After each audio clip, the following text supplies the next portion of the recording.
E aí Deus, então, pede que Abraão sacrifique Isaac. Dentro dessa perspectiva, nós temos os testes, e aí a gente tem aquela ideia de qual que é a diferença de uma provação para uma tentação.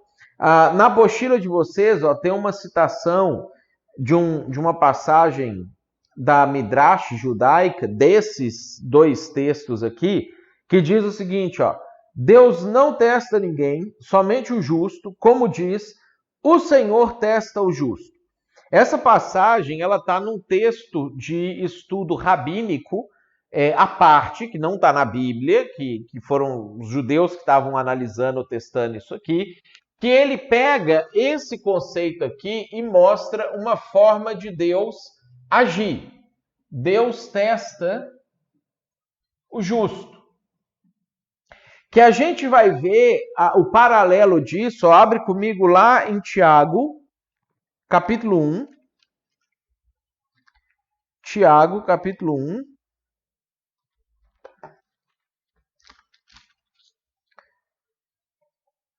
Versículo 2, diz assim, Meus irmãos, tende por motivo de toda alegria o passardes por várias provações, sabendo que a provação da vossa fé, uma vez confirmada, produz perseverança. Ora, a perseverança deve ter ação completa para que sejais perfeitos e íntegros, em nada deficientes. Aí olha só o versículo 12. Bem-aventurado o homem que suporta com perseverança a provação, porque depois de ter sido aprovado, receberá a coroa da vida a qual o Senhor prometeu aos que o amam.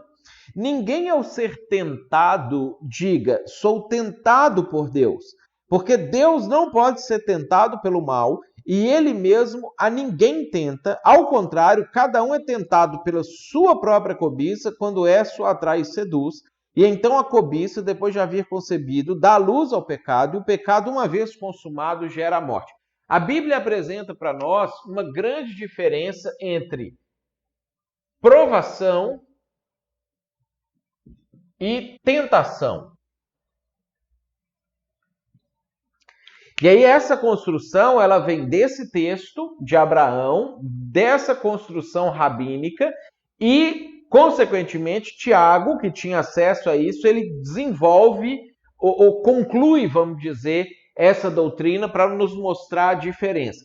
Quando Deus propõe uma prova, ele sempre faz isso a partir do nível de fé que a pessoa já alcançou, para que ela possa subir mais um degrau.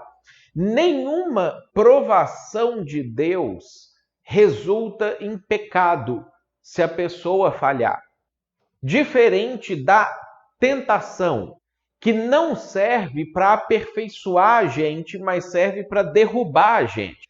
Então, a Bíblia mostra que quando nós somos tentados, isso não é feito a partir de Deus, isso é feito pela nossa própria carne, em algumas circunstâncias até pelo diabo, com o objetivo de derrubar. Quando nós somos provados, isso sim é feito a partir da ação de Deus. Quando Jesus ele reúne os discípulos na grande comissão e ele chama os discípulos e fala, portanto, ide, Jesus ele está trabalhando essa mesma ideia que Deus trabalhou com Abraão, só que agora aplicando para os seus discípulos, para a grande comissão. Que mostra para a gente, assim como Abraão estava sendo chamado por Deus para exercer uma missão na terra, que mostra para a gente que todas essas ações de Deus, elas não são ações para trabalhar necessariamente ou apenas individualmente em cada pessoa. Deus sempre faz isso e trabalha essas questões para poder nos conduzir para o coletivo. Sempre para nos conduzir para a missão, sempre para nos conduzir para nós conseguirmos executar aquilo que é o projeto de Deus para a humanidade. Então, uma coisa que a gente precisa entender e que a Bíblia vai construindo para a gente é que o desejo de Deus não é que ele trabalhe conosco a partir das nossas questões individuais para a gente resolver os nossos problemas com a gente mesmo. Todos os aperfeiçoamentos de Deus, as provas, o desenvolvimento da fé, ela tem como objetivo o coletivo.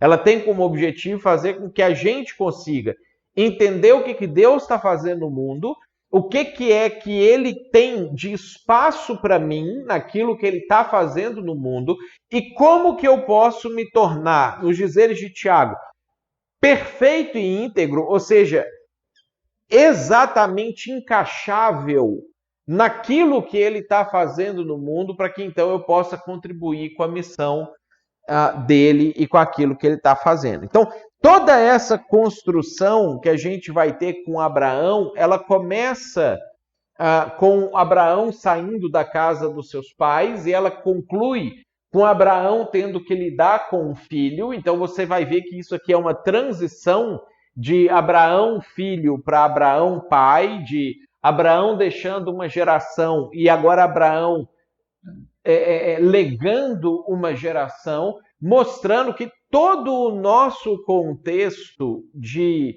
missão, de existência, de provas de fé, de aperfeiçoamento eu pego o que aconteceu com a geração passada, eu vivo na minha geração, sou fiel a Deus na minha geração, executo a minha missão na minha geração e deixo um legado para a próxima geração. Toda a construção, ela é coletiva e ela é para missão, ela não é para o Mateus que vive individualmente em São Leopoldo, que tem que cuidar da vida dele, da família dele, dos afazeres dele, dos bens dele, de adquirir as coisas dele. Sempre a perspectiva é de projeção para fora.